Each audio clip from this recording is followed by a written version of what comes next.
Hi mga mima ko, this is Zuna, your newest single mom and a proud virtual assistant na napunta sa La Union para mag-move on.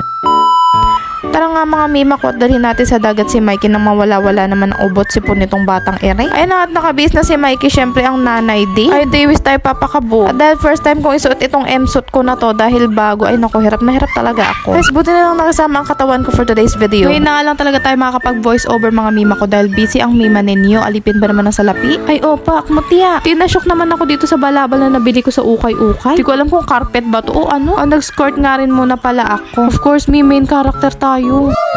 At ito na nga mga mima, ready na kami magpunta sa dagat. At syempre dadaan muna tayo sa ating auntie at uncle. Para syempre alam nila kung saan kami pupunta na mag-ina. Ayan, nakikain pa si Mikey. At habang papunta ay binuhat ko na nga lang si Mikey. Baka mamaya malaman niya yung daan at mag-isa na lang pumunta dito. At ibinaba ko na nga siya nung malapit na kami sa mismong dagat. Naku, napakahilig talaga sa dagat nitong si Mikey. At sa puntong ito mga mima, pinag-iisipan ko talaga kung paano ko ba matatanggal tong balabal na to. Syempre ibaba muna natin ang ating mga shonti. Ay mima, no napansin ko sobrang dami ng tao. Syempre nagtanggal na tayo ng balabal.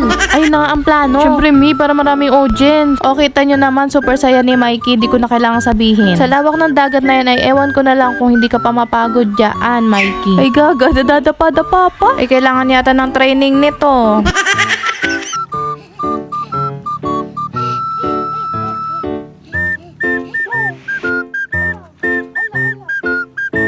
Para ano pat nag-swimsuit tayo kung hindi natin itatapat sa sarili natin ang camera? Ay mima, nang nakita ni Mikey itong bangka na pakanta pa nga yan ng row your boat. Sabi niya siguro, ay moms, finally nakakita na ako ng totoong boat. Nang napagtanto ko nga na iniinom-inom na ni Mikey ang tubig alat, talagang iniisip-isip ko kung paano ko ba ito papaahunin. Ito kasing si Mikey mga mima, napakahirap paahunin sa tubig. Di mo alam kung dati ba siyang syokoy.